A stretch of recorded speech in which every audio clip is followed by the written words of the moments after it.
Okay, so good evening. Last class में हम लोगों ने एप्लीकेशन ऑफ इलेक्ट्रोकेमिकल सीरीज पढ़ा हुआ था। अभी उसी के आगे कंटिन्यू कर रहे हैं।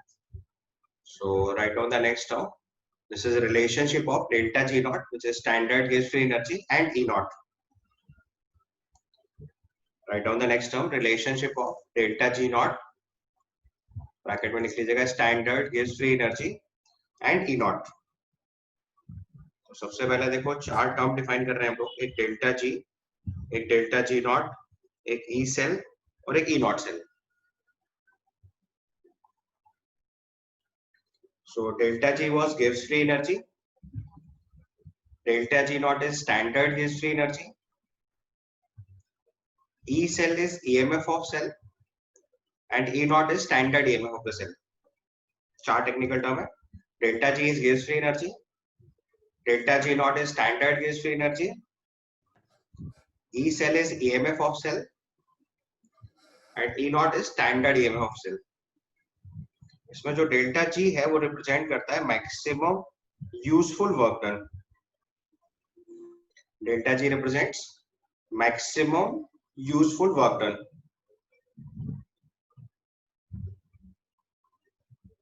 ठीक है, some part of this we have discussed in last class, but अभी थोड़ा सा रिव्यू करके स्टार्ट कर रहा हूँ because थोड़ा सा डिस्टर्बेंस था लास्ट लेक्चर में।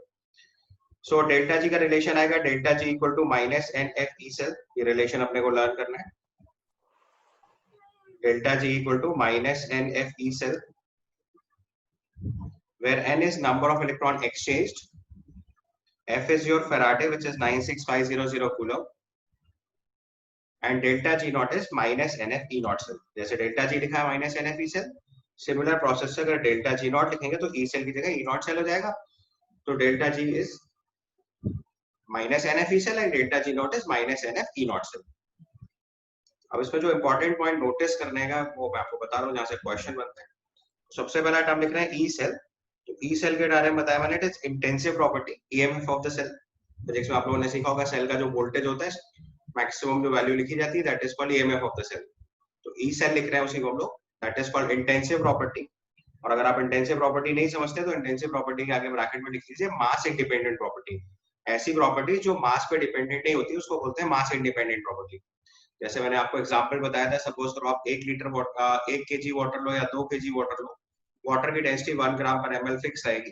तो डेंसिटी जो है वो मास इंडिपेंडेंट प्रॉपर्टी है। जैसे आपने एक ग्लास स्लैब लिया, उसका रिफ्रैक्टिव इंडेक्स निकाल रहे हैं, तो ग्लास स्लैब कितना भी बड़ा या छोटा लो उसका रिफ्रैक्टिव इंडेक्स सेम रहने वाला है।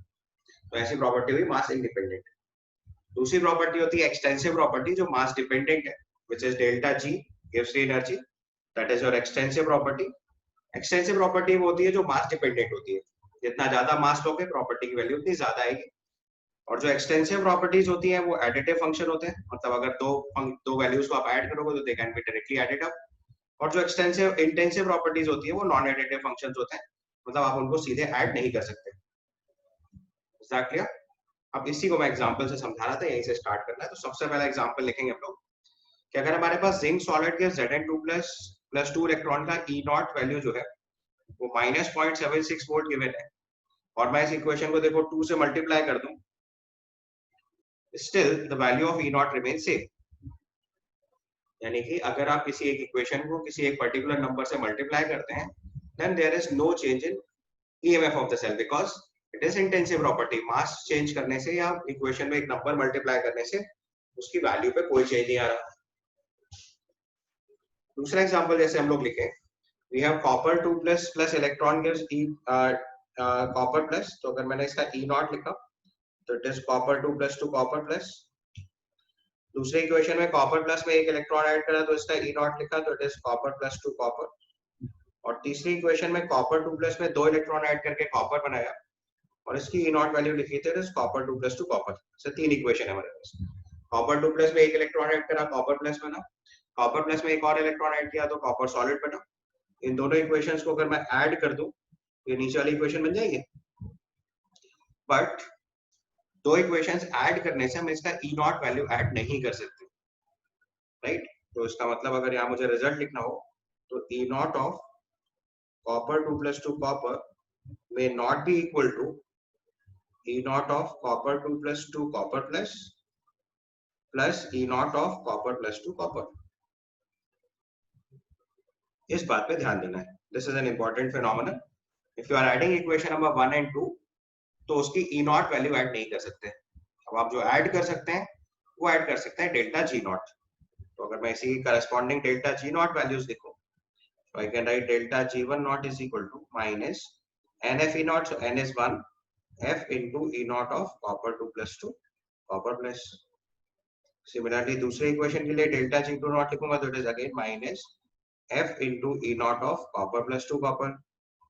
और तीसरी इक्वेशन के लिए अगर डेल्टा G3 नॉट लिखूंगा तो उसका n वैल्यू देखो कितना है 2. Number of electron exchange are 2. So will write minus 2f into E naught of copper 2 plus 2 copper. तो हम डेल्टा जी तो ऐड कर सकते हैं. तो रिलेशन के हिसाब से डेल्टा G3 नॉट की वैल्यू लिखेंगे delta G1 not plus delta G2 not. यानी कि जो गिव्स फ्री एनर्जी है वो एडिटिव फंक्शन है और जो इलेक्ट्रोड पोटेंशियल है वो नॉन एडिटिव फंक्शन है. मतलब आप कभी भी दो इक्वेशंस ऐड करेंगे तो आप डेल्टा जी तो ऐड कर सकते हैं, ई नॉट सेल ऐड नहीं कर सकते. ठीक है. सो अब अगर हमने ये वैल्यूज यहाँ पे सब्स्टिट्यूट करी तो it becomes minus 2f E not of copper to copper is equal to minus times f of E naught of copper 2 plus 2 copper plus minus f times E naught of copper plus 2 copper.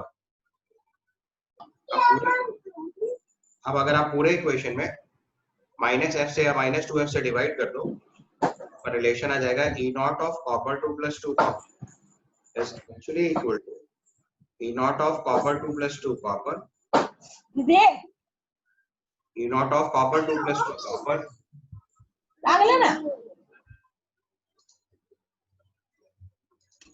E naught of copper 2 plus 2 copper plus E naught of copper plus 2 copper upon 2. So you can see that it is not simple addition. ये एक important phenomenon है.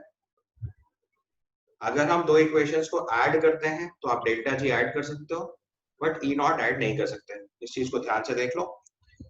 Delta जी और ई का relation मैंने आपको पहले ही सिखाया, it is minus N F E not. तो जैसे आप वो रिलेशन अप्लाई करोगे तो आपका वैल्यू बनेगी. तो मैंने यहाँ पे देखो नंबर ऑफ इलेक्ट्रॉन एक्सचेंज पहले इक्वेशन में 1 है, so minus F into E not of copper 2 plus 2 copper. दूसरे इक्वेशन में देखो फिर से एक इलेक्ट्रॉन एक्सचेंज है तो फिर से minus F E not of copper plus 2 copper. और तीसरे इक्वेशन में देखो दो इलेक्ट्रॉन एक्सचेंज हो रहे हैं, will write minus 2f into E not of copper 2 plus 2 copper. So minus N F E not. ठीक है,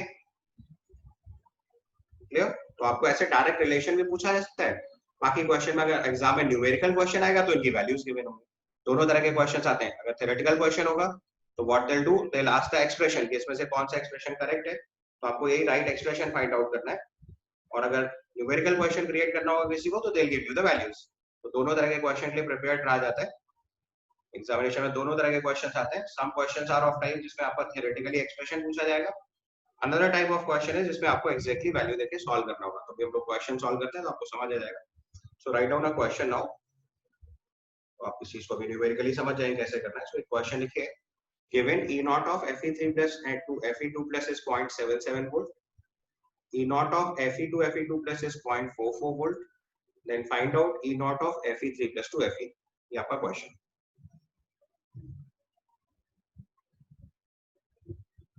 क्वेश्चन लिख लीजिए. Given E naught of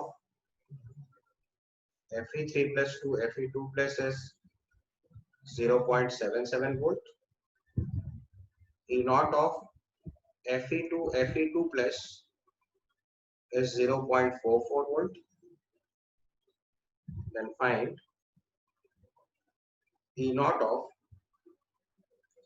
Fe3 plus 2 Fe. ये आपका क्वेश्चन. एक बार अपने आप अटेम्प्ट करके देखिए. तो आपको कोई इक्वेशन लिखनी है तो जो टर्म मैंने आपको बोला पहले उसको इक्वेशन के फॉर्म में लिखो. So first equation is Fe3 plus to Fe2 plus. यानी कि आपने फर्स्ट इक्वेशन लिखा Fe3 plus plus electron gives Fe2 plus. इसका E naught given. So its E naught is given to you. Fe3 plus to Fe2 plus is 0.77 volt. Okay. अब ऐसे अगले वाले equation को लिखो आप।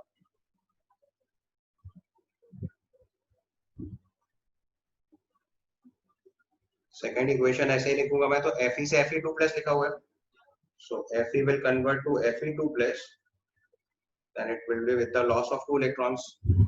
So E naught is given Fe2 plus as 0.44 volt. So, Yes. is this the part of the question or like it is the solution? See, the question was first 2 lines, now I'm solving it. Okay, sir. So what is written in the form of statement, उसको मैं interpret करके बता रहा हूँ पहले आपको उसका मतलब क्या है. So Fe3 plus to Fe अगर जा रहा है तो Fe3 plus में we'll add 3 electrons, so it will convert to Fe solid. यही form आपको निकालना है. So this E naught value is not given to you, या आपको यही find out करना है. So I'll assume it, let's say x volt. ये हमने assume कर लिया, ठीक है. अब now question is कि अगर मैं equation number 2 को reverse करूं और equation number 1 में add कर दूं, तो equation number 3 बन जाएगी. Let's look at the process. आपको क्लियरली पता है कि इक्वेशन के एडिशन सब्ट्रैक्शन में कभी भी आप E नॉट से नहीं सॉल्व कर सकते, so I have to solve it with respect to delta G not. तो पहले सबके करस्पॉन्डिंग डेल्टा G लिखो, तो इसका डेल्टा G1 नॉट आएगा minus n f E not, n is 1, f लिखना है और E not is 0.77 volt. Second equation का डेल्टा G2 नॉट लिखेंगे तो इसमें देखो n is 2, f E not is 0.44 volt. Third equation लिखेंगे डेल्टा G3 नॉट, तो n is 3, f and x. So now you can see कि अगर मैं इनको इक्वेशन नंबर्स दे दूं, this is 1, 2 and 3, तो अगर मैं इक्वेशन नंबर 1 माइनस 2 करूंगा तो 3 आ जाएगा. माइनस करने का मतलब होता है रिएक्शन को रिवर्स करके ऐड कर देना. So equation number 1 minus 2 is equal to 3. तो जो आपने इक्वेशन के साथ ऑपरेशन अप्लाई करा वही डेल्टा जी के साथ अप्लाई करो, तो delta G1 not minus delta G2 not is equal to delta G3 not. Equation number 1 में 2 सब्ट्रैक्ट करो और 3 आ जाएगा, ठीक है. बस अब आप यही चीज मैथमेटिकली लिख दो जो लिखा हुआ है. So I write it is minus f into 0.77 minus 2f, इसको सब्ट्रैक्ट करेंगे तो ये प्लस हो जाएगा, into 0.44 is equal to minus 3fx, right. अब माइनस 3f से पूरे इक्वेशन को डिवाइड कर दो तो x की वैल्यू आ जाएगी f into 0.77 minus 2f into 0.44 divided by 3.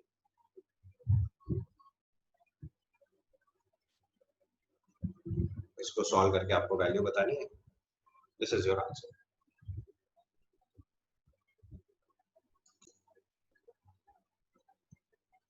तो फाइनली सॉल्व होके x की वैल्यू आ जाएगी माइनस 0.036 वोल्ट. f कैंसिल हो जाएगा, 0.77 माइनस 0.88 by 3 करना है बेसिकली, सो ये माइनस 0.11 by 3 आएगा. सिंप्लीफाई करोगे तो माइनस 0.036 वोल्ट आ जाएगा, ठीक है. सिमिलरली अगला क्वेश्चन सॉल्व करना है. अब आपको गिवन है Cr3 plus 2 Cr chromium, so it's given Cr3 plus 2 Cr chromium 3 plus से क्रोमियम फॉर्म दे रखी है. इसका आपको इलेक्ट्रोड पोटेंशियल दे रखा है minus 0.74 volt. Then Cr2 plus 2 Cr is given minus 0.91 volt. आपको E naught of chromium 3 plus 2 chromium 2 plus निकालना है. Value of F is same, वही 96500 फैराडे. F is फैराडे, जो हम लोग शुरुआत से सॉल्व करते हुआ रहे हैं. देखो यहाँ पे स्टार्टिंग में बताया था अभी आपको, F is Faraday, 1 Faraday is 96500 coulomb. All this question में F कैंसिल हो गया, इसलिए कोई प्रॉब्लम नहीं है. अगर वैल्यू पुट करना पड़ेगा तो we'll put it 96500 coulomb. Okay.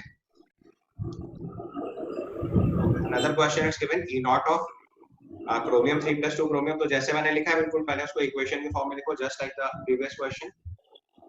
First equation you will write it as Cr3 plus 3 electrons gives chromium. E naught is given minus 0.74 volt. Second equation is Cr2 plus 2 electron gives chromium. So E naught is minus 0.91 volt. And the third equation is Cr3 plus electron gives Cr2 plus. So C naught is minus Fx लिख लेते हैं. इसकी value let's say x assume करते हैं, सो E not is let's say x, जो मुझे नहीं पता। और फिर से ध्यान से देखो कि अगर मैं इक्वेशन नंबर 1 में 2 सब्ट्रैक्ट करूंगा तो 3 आ जाएगा, या बेटर टू से 1 और 3 ऐड कर दूं, 1 और 3 सब्ट्रैक्ट कर दूं तो 2 आ जाएगा, कोई भी फॉर्म चेंज कर लो। सो 1 माइनस 2 करेंगे तो 3 आ जाएगा। This is let's say equation number 1, this is equation number 2, this is equation number 3.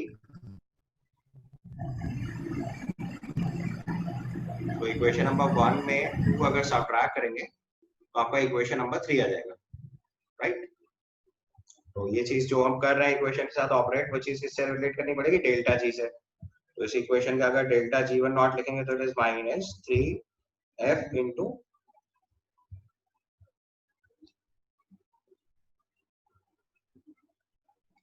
Minus 0.74 है, देखो अपनी बार। डेल्टा G2 नॉट लिखेंगे तो it is minus, So how did you get that it's minus 3f? Because number of electron exchange are 3 ना, देखो you have to write minus NF E not. Formula याद रखना है, अगर आप भूल जा रहे हो तो उसको अलग से लिख लो ऊपर। Yes. एवरी क्वेश्चन में फॉर्मूला लिखते चलो अगर आपको कंफ्यूजन आ रहा है। So delta G naught is minus NF E not. Starting में फॉर्मूला कई बार लिख लो तो याद हो जाएगा। So delta G naught is minus NF E not. So N is number of electron exchange 3, F E not is minus 0.74। Next question में देखो N कितना है 2, सो it is minus 2 F E not minus 0.91। And third equation लिखेंगे delta G3 not, so it is again minus f into E naught which is x. Okay, तो सब आपको क्या operation लगा है वो आपको पता है। इक्वेशन नंबर 1 में से इक्वेशन नंबर 2 सब्ट्रैक्ट करना है तो इक्वेशन नंबर 3 आ जाएगा।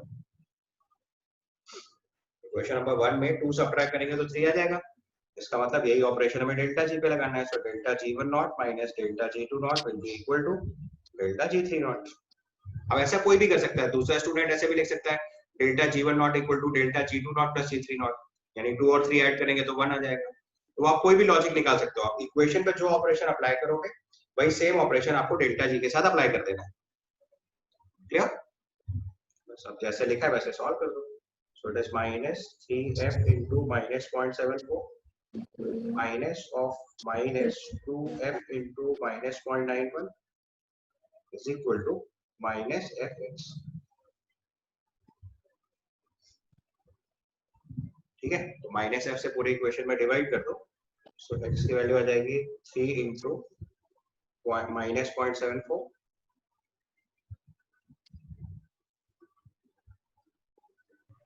So plus value of x is coming as 0.4. 2 into 0.91। ये सॉल्व करके answer. So it will not come plus 2, it will come minus 2. See point minus 2 into 0.95 multiply करा ना। Okay, sir. अब ये दो साइन है ना, ये माइनस इस माइनस में मल्टीप्लाई हो गया तो प्लस हो गया, ये माइनस कैंसिल हो गया और ये माइनस कैंसिल हो गया और ये माइनस कैंसिल। आप एक बार केयरफुली अपनी कॉपी में करो तो समझ आएगा। राइट, वन मोर स्टेप, उसमें कोई ऐसा प्रॉब्लम नहीं है। Minus 1.10. सो x की वैल्यू आ रही है माइनस,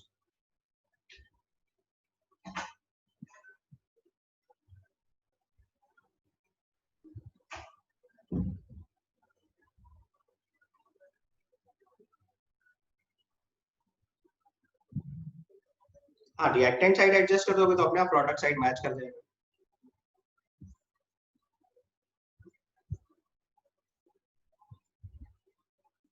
इक्वेशन नंबर 1 में से 2 सब्ट्रैक्ट किया मैंने तो इक्वेशन नंबर 3 आ गया। अब करो ना ये चीज, इक्वेशन नंबर 1 में 2 सब्ट्रैक्ट करो मतलब इक्वेशन 2 को रिवर्स करके ऐड करेंगे। रिवर्स करके ऐड करोगे तो क्रोमियम कट जाएगा, राइट साइड में Cr2 प्लस आ जाएगा और एक इलेक्ट्रॉन।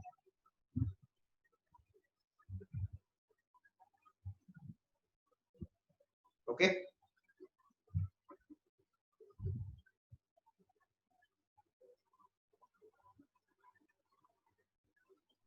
ये माइनस 0.4 वोल्ट आएगा, कितना है तो पर आंसर वेरीफाई करो इसको।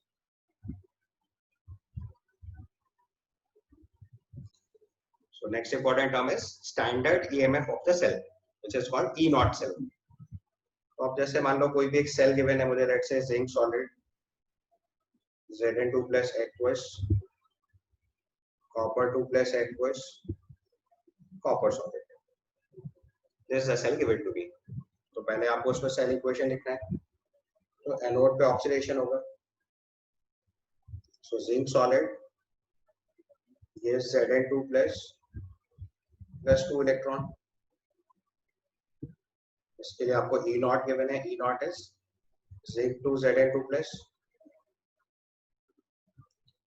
दूसरे केस में कॉपर 2 प्लस एक्वस जो है वो 2 इलेक्ट्रॉन गेन करेगा, will convert to copper solid. This is at cathode. So anode पे ऑक्सीडेशन, कैथोड पे reduction. So this is E not of copper 2 plus 2 कॉपर. इन दोनों इक्वेशंस को जब हम ऐड करेंगे तो फाइनल सेल इक्वेशन बनेगी.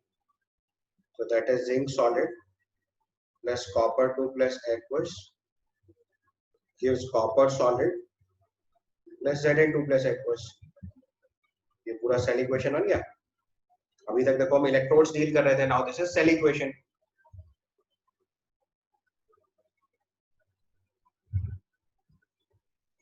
ठीक है. So you can write E cell equal to, तो यहां से लिखेंगे E naught cell equal to, it comes out to be E not of copper 2 plus 2 copper plus E not of Zn2 plus. तो आप ध्यान से अगर नोटिस करो तो ये रिडक्शन प्रोसेस लिखा हुआ है, ये ऑक्सीडेशन पोटेंशियल लिखा हुआ है. So you can right this is standard reduction potential and this is standard oxidation potential. The first one is standard reduction potential, second one is standard oxidation potential. अब मैंने आपको तरीका बताया हुआ था कि जो स्टैंडर्ड रिडक्शन पोटेंशियल और ऑक्सीडेशन पोटेंशियल होते हैं उनकी न्यूमेरिकल वैल्यू सेम होती है, साइन ऑपोजिट होता है. So we can write like this. अब देखो यहाँ पे एक कन्वेंशन है जो आप अपने दिमाग में सेट कर लो तो अच्छा रहेगा. It will help you in solving question quickly. तो अगर आपने स्टैंडर्ड ऑक्सीडेशन पोटेंशियल को स्टैंडर्ड रिडक्शन पोटेंशियल में कन्वर्ट करा तो it will come up with a minus sign. So we can write E naught cell equal to E not of copper 2 plus 2 copper minus E not of Zn2 plus 2 Zn. अभी आप notice करोगे तो देखो दोनों standard reduction potential हो गए आपके लिए. तो यहीं से आपके लिए फॉर्मूला बन जाएगा. अगर आपको किसी भी सेल का E नॉट सेल निकालना है, so what you have to simply do is E naught cell is equal to E naught RHS minus E naught LHS.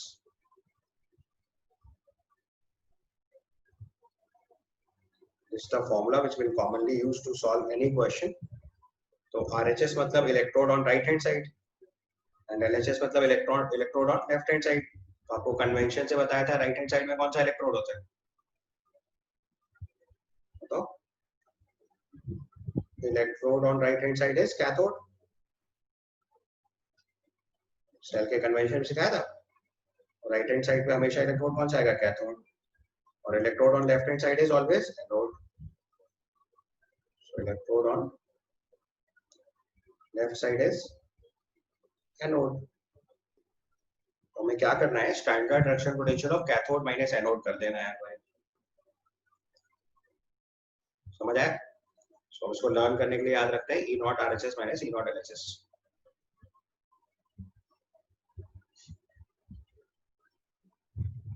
SOP मतलब स्टैंडर्ड ऑक्सीडेशन पोटेंशियल, SRP मतलब स्टैंडर्ड रिडक्शन पोटेंशियल. तो हमने SOP की जगह पे SRP replace करा तो minus sign आ गया. तो हमारा फॉर्मूला बन गया E naught cell equal to E naught RHS minus E naught LHS. RHS मतलब electrode on right hand side which is cathode. LHS मतलब electrode on left hand side which is anode. तो cathode minus anode कर देते हैं. बस इसमें जो की फीचर है याद रखने वाली बात है वो ये है, यहाँ पे जो इलेक्ट्रोड पोटेंशियल यूज करेंगे वो यूज करेंगे हमेशा स्टैंडर्ड रिडक्शन पोटेंशियल. क्वेश्चन में चाहे स्टैंडर्ड ऑक्सीडेशन पोटेंशियल दिया जाए चाहे स्टैंडर्ड रिडक्शन पोटेंशियल दिया जाए, आपको आंसर निकालते टाइम हर बार स्टैंडर्ड रिडक्शन पोटेंशियल यूज करना है. तो अगर क्वेश्चन में ऑक्सीडेशन पोटेंशियल दिया होगा तो भी रिडक्शन बना लेना है, और रिडक्शन दिया होगा तब तो वेल एंड गुड सिचुएशन है. समझ आया प्रोसीजर. तो आपको किसी भी इलेक्ट्रोड का अगर इलेक्ट्रोड पोटेंशियल निकालना है, so always convert SOP into SRP and then solve the question. समझ गया. मतलब make it a habit from here, although ये कन्वेंशन है, कोई बच्चा दूसरा इसका उल्टा भी कर सकता है, सारी चीज को एसओपी में कन्वर्ट करके सॉल्व कर सकता है, but the problem will be कि आपके बुक के फॉर्मूले सब चेंज हो जाएंगे। So I feel against the convention solve करना थोड़ा डिफिकल्ट होता है, so it is very safe कि हम वो वाला प्रोसेस फॉलो करें जो कन्वेंशनली फॉलो किया जाता है। तो कन्वेंशनल प्रोसेस क्या हुआ कि आप सारे इलेक्ट्रोड पोटेंशियल को स्टैंडर्ड रिडक्शन पोटेंशियल में कन्वर्ट करो और standard reduction potential cathode minus anode कर दो, आपका ई नॉट सेल आ जाएगा। तो जो स्टैंडर्ड ऑक्सीडेशन पोटेंशियल होता है वो स्टैंडर्ड रिडक्शन पोटेंशियल के बराबर होता है न्यूमेरिकली, साइन ऑपोजिट होता है। तो हमारी जो फर्स्ट इक्वेशन में एसओपी लिखा था मैंने उसका एसआरपी में कन्वर्ट करा तो माइनस साइन आ गया, तो E not RHS minus E not LHS का फॉर्मूला बन गया। समझ आई बात? यहाँ पे देखो ये एसओपी था, तो इस एसओपी को मैंने एसआरपी से रिप्लेस करा, तो यहाँ पे भी देखो एसआरपी आ गया, यहाँ पे भी एसआरपी आ गया, दोनों स्टैंडर्ड रिडक्शन पोटेंशियल हो गए। तो अब ये याद नहीं रखना पड़ेगा किसका स्टैंडर्ड ऑक्सीडेशन पोटेंशियल लेना है, किसका स्टैंडर्ड रिडक्शन पोटेंशियल लेना है। So that's and completely tension free. Tension free means आपको हर बार स्टैंडर्ड रिडक्शन पोटेंशियल ही लेना है, इररिस्पेक्टिव ऑफ दिस कि वो ऑक्सीडेशन हो रहा है कि रिडक्शन हो रहा है, और बस करना है क्या है, कैथोड माइनस एनोड करना है। ठीक है, तो जैसे देखो क्वेश्चन से ये चीज सिखाता हूँ, मेनली तो इसका क्वेश्चन ही आना है।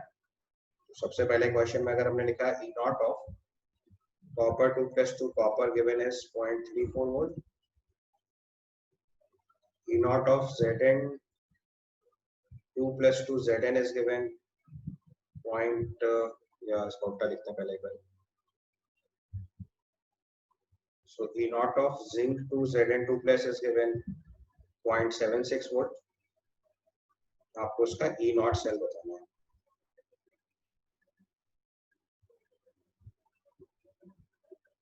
This is the question।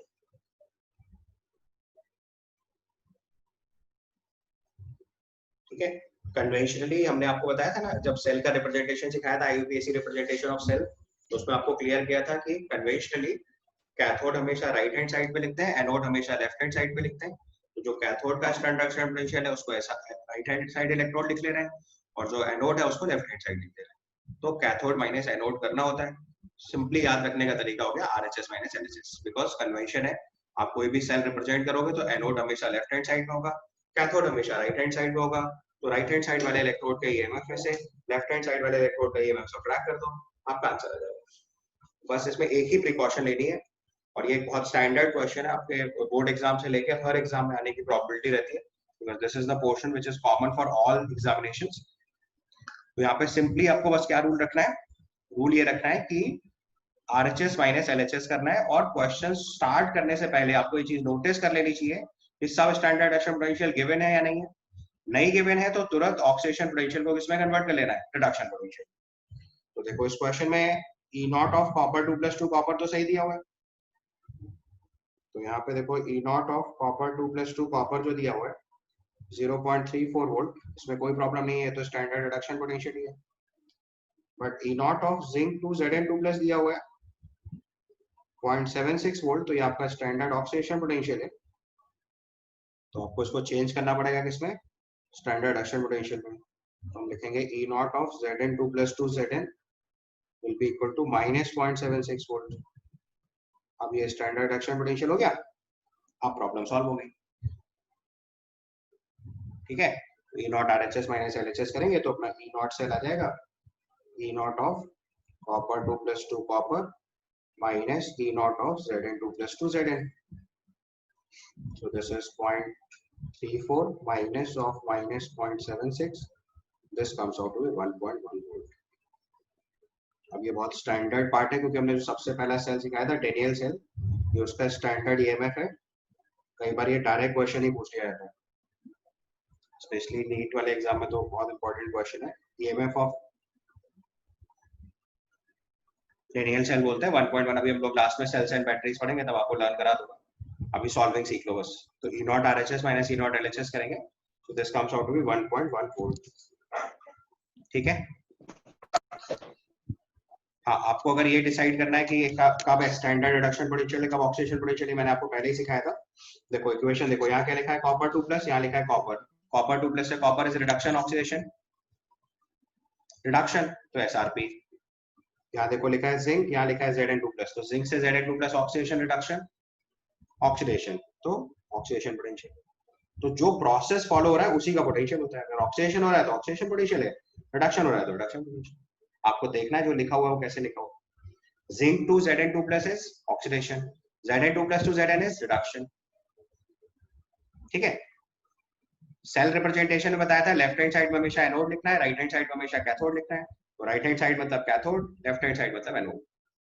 तो जिसका कैथोड होगा वो राइट हैंड साइड में, जिसका एनोड होगा वो लेफ्ट हैंड साइड में। ठीक है, आप इसके एक तो क्वेश्चन करिए तब आपको समझ आएगा। These are the questions which you will attempt by your own, तो आपको थोड़ा आइडिया आ जाएगा कैसे करना होता है। ये 2-3 क्वेश्चन आप एक बार अपने आप करके देखो। जैसे पहला वाला पार्ट तो मैंने आपको करवा ही दिया है, इसी में एक डेटा और ऐड कर लो।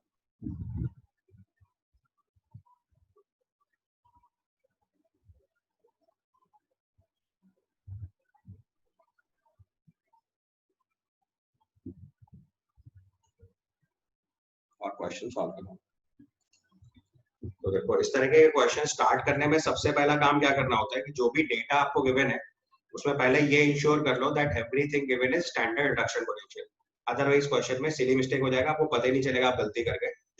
तो आप इसमें ध्यान से देखो, सिल्वर का तो Ag प्लस से Ag रिडक्शन पोटेंशियल गिवन है, कॉपर का भी कॉपर 2 प्लस से कॉपर रिडक्शन पोटेंशियल गिवन है।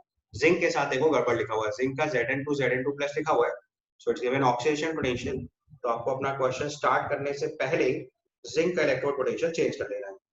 सो Zn2 प्लस टू Zn लिखेंगे कितना, -0.76 volt, because all values you want in standard reduction potential. बस अब जब सब वैल्यूज आपने स्टैंडर्ड रिडक्शन पोटेंशियल लिख लिए, अब कुछ करना ही नहीं है, सिर्फ RHS माइनस LHS करते जाना है। तो पहले वाले के लिए E नॉट से लिखेंगे, तो RHS में क्या है देखो सिल्वर, LHS के क्या है जिंक, तो सिल्वर माइनस जिंक यानी 0.8 माइनस ऑफ -0.76, सो 1.56 वोल्ट। दूसरा part E naught cell is RHS minus LHS, RHS में क्या हाइड्रोजन, लेफ्ट हैंड साइड में जिंक, हाइड्रोजन का standard electrode potential 0 minus of -0.76, so 0.76 volt. Third part में देखो लेफ्ट हैंड साइड में हाइड्रोजन है, राइट साइड में कॉपर है, तो what will do, copper minus hydrogen, so copper is 0.34, hydrogen is 0, so 0.34 volt.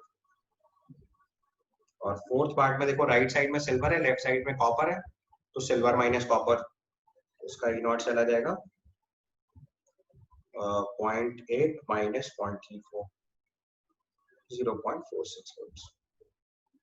ध्यान से देख लो, अगर कोई पार्ट आपको नहीं समझ आ रहा हो तो मैं ज्यादा एलेबोरेट करता हूँ। सो नेक्स्ट पार्ट लिखेंगे EMF ऑफ द सेल।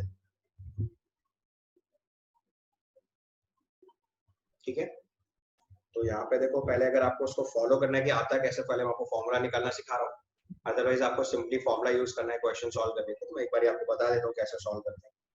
तो थर्मोडायनेमिक्स से एक इक्वेशन होता है delta G equal to delta G naught, ये आपने हो सकता है इक्विलिब्रियम में भी पढ़ा हो, delta G equal to delta G naught plus 2.303 RT log of Q, delta G equal to delta G naught plus 2.303 RT log of Q। ये थर्मोडायनेमिक्स एक स्टैंडर्ड फॉर्मूला है, इसमें delta G gas free energy है, delta G naught standard gas free energy है, और Q को बोलते हैं हम लोग रिएक्शन कोशेंट। हम लोगों ने इक्विलिब्रियम में एक टर्म खूब यूज किया होगा। ठीक है, सो यहाँ पे हमने 3 टर्म लिखे, delta G is gas free energy, आपको डिराइव करना सीखना है तो ठीक है, अदरवाइज कोई पूछता नहीं है इसको, इसलिए बहुत इंपॉर्टेंट नहीं है, बट आपको फॉर्मूला याद रखना आसान होता है, इसलिए पूरी बात सिखाई दे रहा हूँ। अदरवाइज डायरेक्टली हमें फॉर्मूला यूज करना है लास्ट में क्वेश्चन सॉल्व करते टाइम। सो इट्स लाइक जिनको डिफिकल्ट एग्जाम टैकल करने हैं उनके लिए ठीक है, या अगर आप अपनी अंडरस्टैंडिंग आप करना चाहते हो तो it's okay. Otherwise question solve करते टाइम हम लोग सीधे इक्वेशन यूज करेंगे जो लास्ट में सॉल्व हो जाएगी, दैट इज कॉल्ड नास्ट इक्वेशन, वो अभी मैं डिराइव करके दिखा रहा हूँ आपको। So delta G is gas free energy, delta G not is standard gas free energy, और Q जो होता है इसको बोलते हैं हम लोग रिएक्शन कोशेंट, रिएक्शन कोशेंट।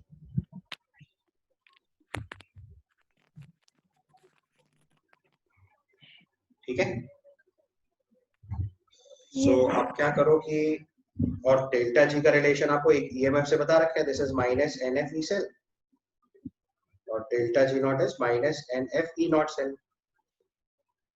ये दोनों डेटा उठा के पहली इक्वेशन में अगर पुट करेंगे तो वैल्यू आएगी minus N F E cell equal to minus N F E not cell plus 2.303 RT log of Q।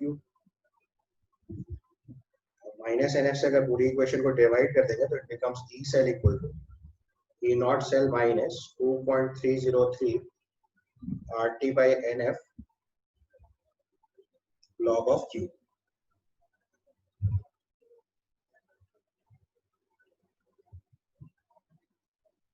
ये इक्वेशन है, ऑल्दो आपको ये लाइन लर्न करना है, इसका सिंपलीफाइड वर्जन बना हुआ है वो लर्न करना है, और वो इसी इक्वेशन से फाइनल इक्वेशन बनाएंगे जिससे हम लोग क्वेश्चन सॉल्व करते हैं।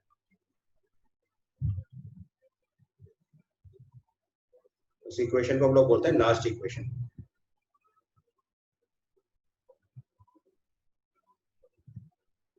This equation is referred as nudged equation.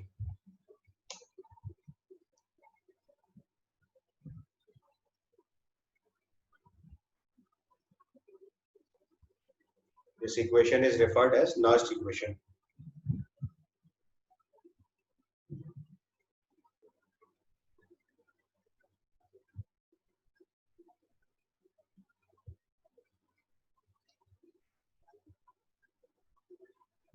कई बार लाइक स्कूल लेवल या बोर्ड लेवल एग्जाम में तो यही पूछने आता है, नर्स्ड इक्वेशन क्या होता है।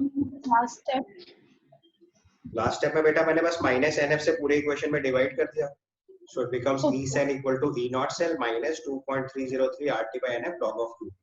इस इक्वेशन को हम लोग बोलते हैं नर्स्ड इक्वेशन, बट आपको ऐसे यूज नहीं करना है इसको, इसका सिंपल वर्जन यूज करते हैं, वो मैं आपको बताता हूँ कैसे करते हैं।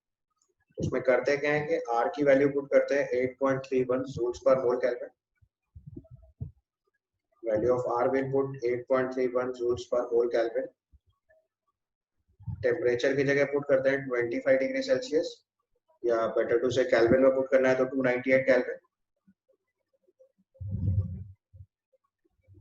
25 डिग्री सेल्सियस, और F जो होता है वो फैराडे होता है, उसकी जगह पुट करेंगे 96500 कूलम। अगर ये सारी वैल्यू ऊपर वाले एक्सप्रेशन में पुट कर देते हैं तो जो हमारी इक्वेशन आती है ये यूज करनी है, so it comes out to be E cell equal to E not cell minus 0.0591 by n log of Q। तो अगर आपसे बोर्ड एग्जाम में पूछा भी जाएगा कि नर्स्ड इक्वेशन लिखनी है, so try to write this expression, not the first one, because first one मैंने आपको डिराइव करने का तरीका सिखाया है, तो वो मोस्टली आपके बोर्ड लेवल पे एक्सेप्टेबल नहीं है या वहाँ पे आउट ऑफ सिलेबस हो जाता है, so try to write this expression. ठीक है, तो जब भी कभी आपसे नर्स्ड इक्वेशन पूछेंगे, so you have to always write E cell equal to E naught cell minus 0.0591 by n log of Q। तो मतलब केयरफुली याद रखेगा, आपके स्कूल एग्जाम, बोर्ड एग्जाम या रूटीन एग्जाम में भी अगर क्वेश्चन में पूछा जाएगा तो आपसे नर्स्ड इक्वेशन पूछेंगे, so try to write this expression. तो कुछ डिफरेंस नहीं है, ऊपर वाले इक्वेशन में वैल्यूज पुट करके मैंने सॉल्व कर दिया। हाँ बेटा, Please can you explain it again? हाँ मैं बता रहा हूँ, ऑल्दो आपको मैं एक्सप्लेन करे दे रहा हूँ। Sir, in place of n, we have to put number of electrons. हाँ, बस अब आपको क्वेश्चन जब सॉल्व करना पड़ेगा, मैं न्यूमेरिकल पे आ रहा हूँ, पहले इक्वेशन समझ लो, क्योंकि इसका क्वेश्चन इक्वेशन भी पूछी जाती है, इसलिए पहले उस पर बेसिस करना है। आपने जो ऊपर डिराइविंग करी है that is not much important, और बेटर टू से वो सिर्फ मैंने आपको समझाने के लिए बताया है, एग्जाम पॉइंट ऑफ व्यू से उसका कोई यूटिलिटी नहीं है। एग्जाम पॉइंट ऑफ व्यू से लास्ट वाली इक्वेशन इंपॉर्टेंट है जो मैंने लास्ट इक्वेशन लिखी है, E cell equal to E naught cell minus 0.0591 by n log of Q। ये आपको लर्न करना है, मेजॉरिटी क्वेश्चन ऑफ इलेक्ट्रोकेमिस्ट्री इस इक्वेशन से सॉल्व होगा, so learn it very carefully. और मतलब यही एक फाइनल इक्वेशन है, ऊपर वाला प्रोसेस सिर्फ आपको समझाने के लिए, वो आपको एक बार फिर से बता देता हूँ, but focus on equation because your question will come from equation, यही सॉल्व करना है, इसमें वैल्यू सब्स्टिट्यूट करना सीखना है। ऊपर वाला पोर्शन सिर्फ आपको समझाने के लिए था, क्योंकि हम थर्मोडायनेमिक्स पढ़ते हैं इसलिए आपको बता दिया कैसे रिलेट करते हैं, अदरवाइज उसका इंपॉर्टेंस नहीं है। आपसे कोई नहीं पूछेगा नर्स्ड इक्वेशन डिराइव कर दो, आपसे हर आदमी पूछेगा नर्स्ड इक्वेशन क्या होता है, दूसरा क्वेश्चन आएगा नर्स्ड इक्वेशन से क्वेश्चन सॉल्व कर दो, बस दो बातें आनी है हर बार, डिराइव करना है तो मैंने बताया delta G equal to delta G naught plus 2.303 RT of log of Q होता है। डेल्टा जी की जगह minus N F E cell put किया first equation, delta G naught की जगह minus N F E not cell put किया और फिर माइनस एन एफ से पूरी इक्वेशन को डिवाइड कर दिया। So it comes out to be E cell equal to E not cell minus 2.303 RT by n F log of Q. अब R की जगह 8.31 जूल्स पर मोल केल्विन, पहले से पता है यूनिवर्सल गैस कांस्टेंट की value. Temperature 25 degree Celsius, thermodynamics और electrochemistry का स्टैंडर्ड टेम्परेचर 25 डिग्री सेल्सियस होता है। So temperature is 298 kelvin, is 25 degree Celsius and 1 faraday is 96500 coulomb. So faraday की वैल्यू पुट कर दी तो आपका एक्सप्रेशन आ गया E equal to E cell equal to E naught cell minus 0.0591 by n log of Q। अब इसके जो टर्म्स हैं वो आपको एग्जाम में लिखने पड़ेंगे। तो E सेल तो हुआ EMF of cell, this is actually EMF of cell. पूरा टर्म लिखना है तो इलेक्ट्रोमोटिव फोर्स ऑफ सेल लिख सकते हो। E नॉट सेल अभी आपको थोड़ी देर पहले से निकालना सिखाया, this is standard EMF of cell, standard EMF of cell. और उसको निकालने का तरीका E naught RHS minus E naught LHS। N जो है वो नंबर ऑफ इलेक्ट्रॉन एक्सचेंज और Q जो है वो रिएक्शन कोएफिशिएंट।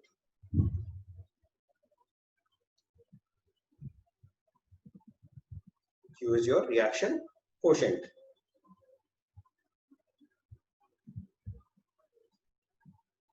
ठीक है,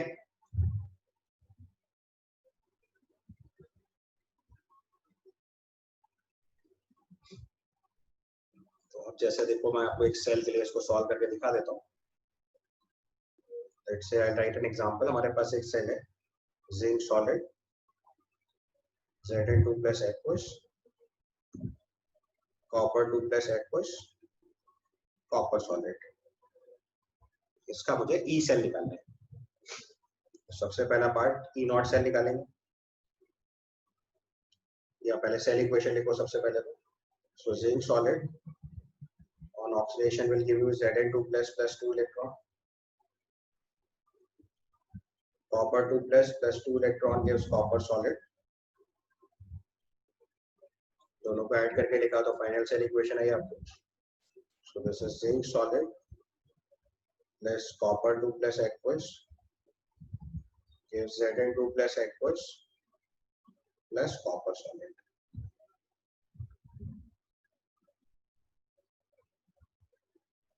ठीक है, अब यहाँ से 1 by 1 सारी वैल्यूज लिखेंगे। पहले आएगा E naught cell, E naught cell आएगा E naught RHS minus LHS। So E naught of copper 2 plus 2 copper minus E naught of Zn2 plus 2 Zn। पिछले वाले पार्ट से सॉल्व किया E naught RHS minus E naught LHS। दूसरा part number of electron exchange, number of electron exchange are 2 over here, so n is 2 and Q कैसे लिखते हैं, reaction coefficient कैसे लिखा जाता है, product bye reactant.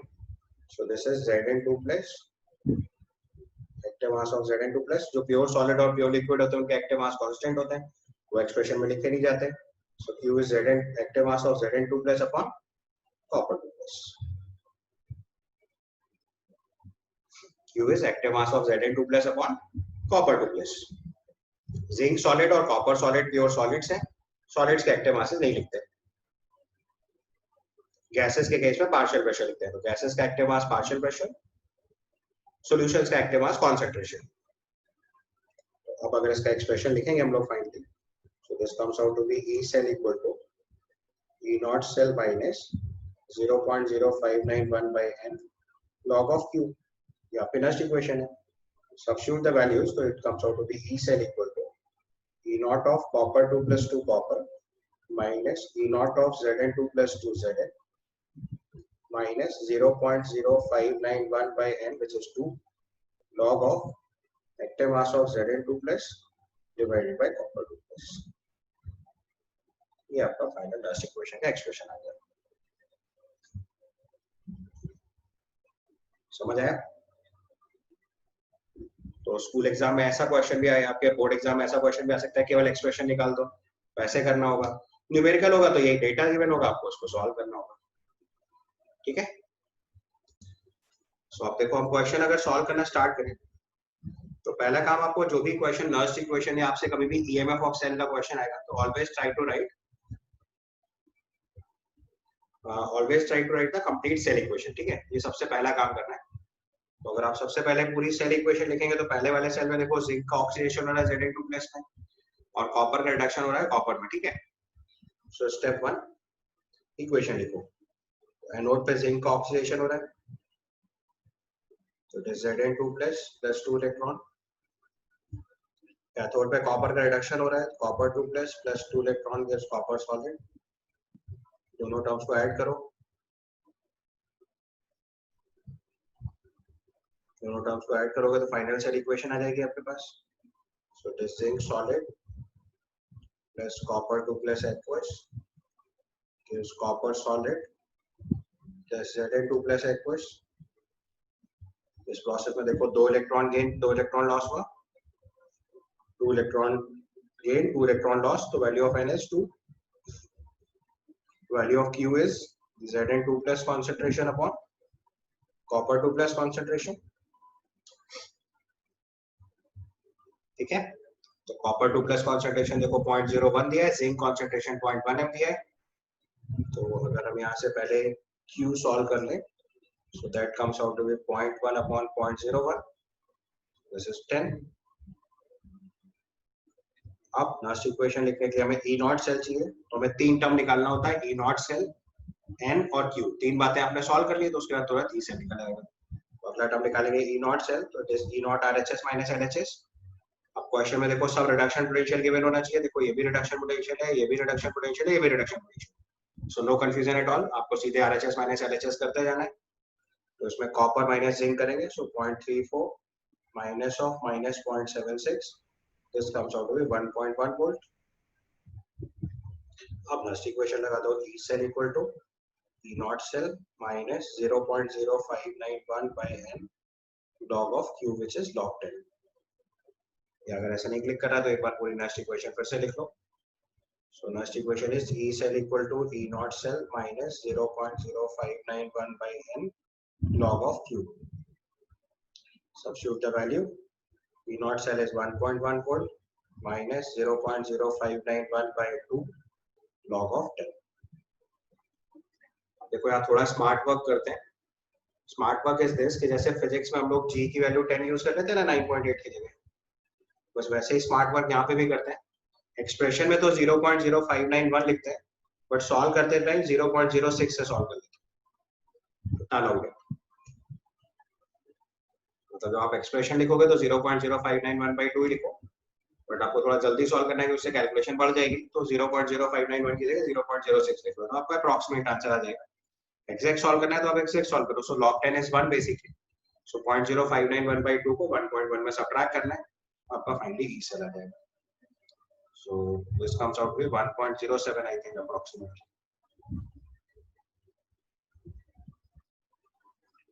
Exact solve करना है तो एग्जैक्ट भी कर सकते हो, आई वुड से कि इसमें बहुत ज्यादा टाइम नहीं किल करना होता, आप अप्रॉक्सीमेट वैल्यू में निकाल सकते हो। ठीक है, सो 1.07 वोल्ट ये आपका फाइनल आंसर होगा। अब देखो सेकंड पार्ट अगर सॉल्व करेंगे तो फिर से सेम सेल इक्वेशन लिखो सबसे पहले। So zinc solid will oxidize to Zn2+ + 2 electron,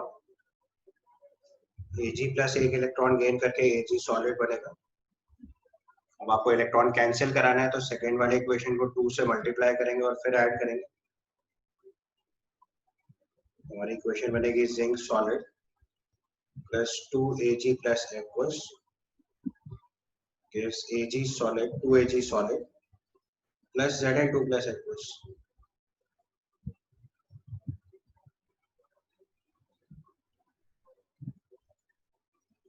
ठीक है, तो अब इस केस में भी देखो नंबर ऑफ इलेक्ट्रॉन एक्सचेंज तो डायरेक्ट पता चल गया 2। आपको Q की वैल्यू लिखेंगे तो it is active mass of Zn2+ divided by Ag plus square.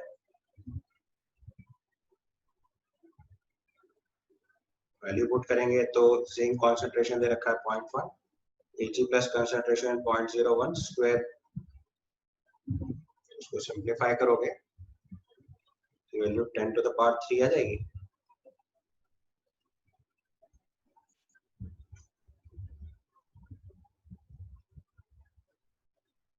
ठीक है, इसके बाद लास्ट इक्वेशन लगाओ। इसके बाद ई नॉट सेल निकालेंगे, तो E naught R H S minus L H S, E not of A G plus two A G minus E not of Z N two plus to Z N. A G plus two A G की value देखो अपने को कितनी दे रखी है, 0.8 volt, और Z N two plus to Z N value is minus 0.76 volt. ठीक है, तो substitute the value, this is 0.8 minus 0.34, sorry, minus 0.76,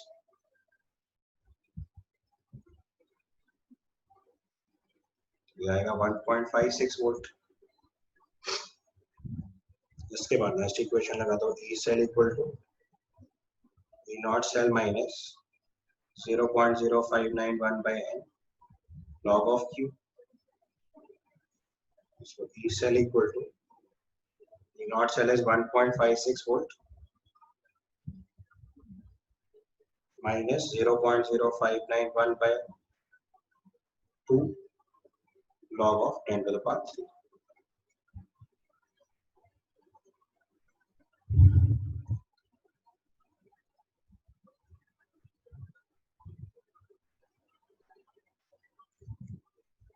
समझ आया?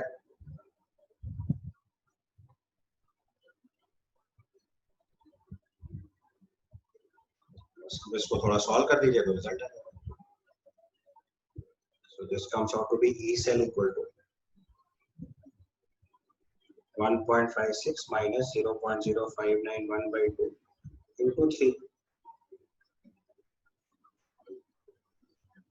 So this is approximately 1.47 volt.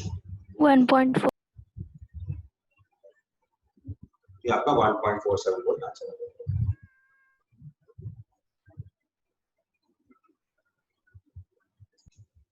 So next concept देखेंगे, relationship of E naught cell with equilibrium constant. Write down the term, relationship of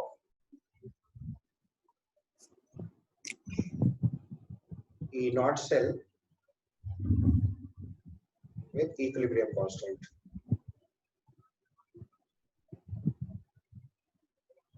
Relationship of E naught cell with equilibrium constant.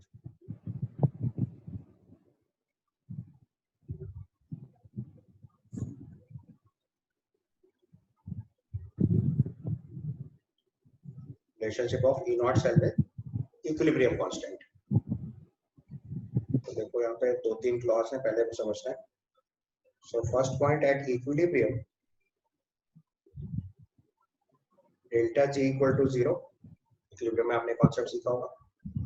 At equilibrium delta G 0 and Q becomes equal to K equilibrium.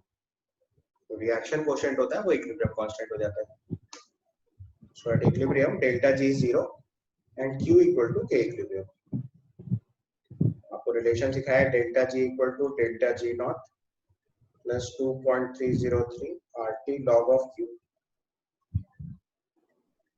तो अब इसी को अगर हम at equilibrium लिखेंगे तो at equilibrium delta G 0 put कर देंगे, डेल्टा G नॉट लिखेंगे plus 2.303 RT log of K equilibrium. RT log of K equilibrium.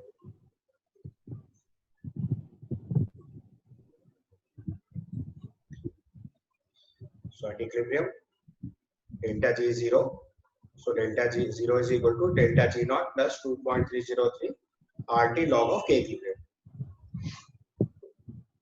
यहाँ तक पहुंच गए? बस अब इसको अगर सॉल्व करेंगे तो आपने ये फॉर्मूला इक्विलिब्रियम में सीखा होगा, delta G naught equal to minus 2.303 RT log of K equilibrium. This is the formula which we'll use in equilibrium. अब इसी को EMF से रिलेट कर देंगे। ये एक्सप्रेशन हम लोग केमिकल इक्विलिब्रियम में यूज करते हैं, अगर आप चाहो तो इसे भी हाईलाइट कर सकते हो। This is the formula we use in chemical equilibrium. अब इसी को इलेक्ट्रोकेमिस्ट्री के पॉइंट ऑफ व्यू से चेंज करेंगे तो बस डेल्टा G नॉट की जगह माइनस NF E नॉट लिख दो। डेल्टा G नॉट की जगह हम लोग लिखेंगे माइनस NF E नॉट, तो this becomes minus 2.303 RT log of K equilibrium. उसके बाद माइनस NF से डिवाइड कर दो दोनों side, so this becomes 2.303 RT by NF log of K.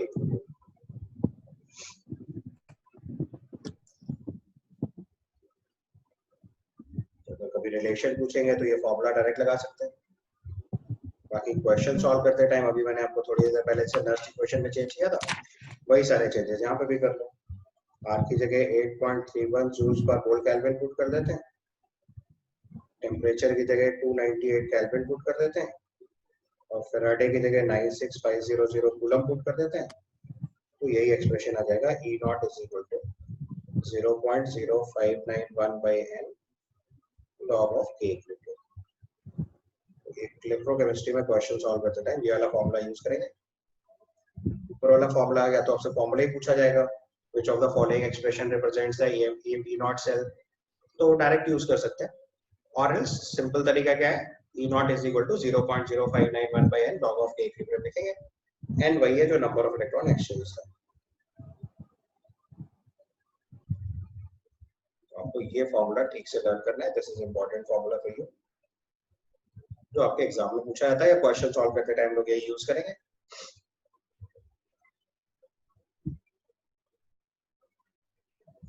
पिछले वाले फॉर्मूले जो है वो थ्योरेटिकल क्वेश्चन में पूछे जा सकते हैं, न्यूमेरिकल क्वेश्चन में लास्ट वाला फॉर्मूला यूज करना है।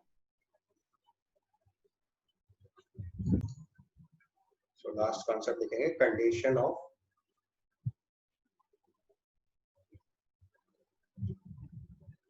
feasibility of a cell।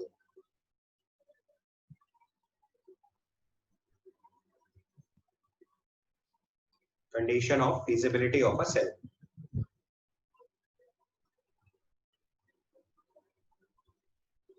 Condition of feasibility of cell, ठीक है। तो देखो इसमें पहले आपको थोड़ा सा थर्मोडायनेमिक्स का कॉन्सेप्ट यूज करना पड़ेगा, तो वो मैं लिख के देता हूँ। तो वहाँ कॉन्सेप्ट होता है कि अगर डेल्टा जी की वैल्यू नेगेटिव होती है तो प्रोसेस स्पॉन्टेनियस या फीजिबल बोलते हैं। So when delta G is negative या delta G equal to minus NF E cell होता है, अभी आपको सिखाया था। तो डेल्टा जी का साइन और E सेल का साइन ऑपोजिट होता है। तो यहाँ पे तीन कंडीशंस होती है। सबसे पहली कंडीशन डेल्टा जी नेगेटिव, अगर डेल्टा जी नेगेटिव होगा तो ऑटोमेटिकली E सेल पॉजिटिव। अब ये सेल कब काम करेगा, जब वो आपको वोल्टेज देगा। सो E सेल पॉजिटिव, इसका मतलब होता है feasible cell.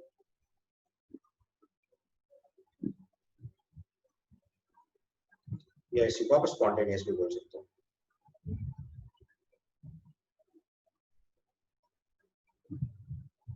Sir, please explain it again.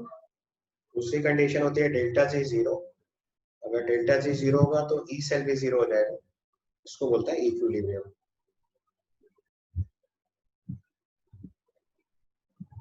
तीसरी कंडीशन होती है डेल्टा जी नेगेटिव, और सॉरी डेल्टा जी पॉजिटिव और ई सेल नेगेटिव। ये कंडीशन होती है नॉन फीजिबल, या इसी को नॉन स्पॉन्टेनियस बोलते हैं। या फिर सेल के केस में लिख सकते हैं, cell can be feasible in reverse direction.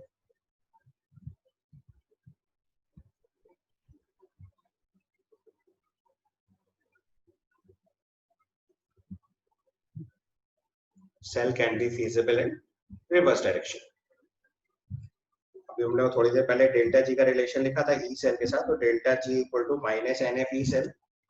N तो पॉजिटिव वैल्यू होती है, एफ भी पॉजिटिव वैल्यू होती है, तो केवल साइन ई का किस पे डिपेंडेंट है, डेल्टा जी पे। अगर डेल्टा जी नेगेटिव होगा तो ई सेल पॉजिटिव होगा, डेल्टा जी जीरो होगा तो ई सेल जीरो होगा, डेल्टा जी पॉजिटिव होगा तो ई सेल नेगेटिव होगा। अब आपके लिए फीजिबल ऑफ सेल का मतलब, अगर आपको एक सेल दिया तो उसका मतलब क्या है, वो आपको वोल्टेज देगा, तभी तो आपके लिए फीजिबल सेल है, तभी तो आप उसे यूज कर पाओगे। तो जिस सेल का वोल्टेज पॉजिटिव होगा वो सेल आपके काम का है, जिस सेल का वोल्टेज जीरो होगा या नेगेटिव होगा वो आपके लिए बेकार है, मतलब उल्टा कनेक्शन लगेगा। तो फीजिबल सेल का मतलब जिससे आप ईएमएफ एक्सट्रैक्ट कर पाओगे। सो ई सेल पॉजिटिव का केस मतलब होता है feasible cell, E cell negative का मतलब होता है नॉन फीजिबल सेल, और ई सेल जीरो होता है तो उसको बोलते हैं इक्विलिब्रियम। ठीक है।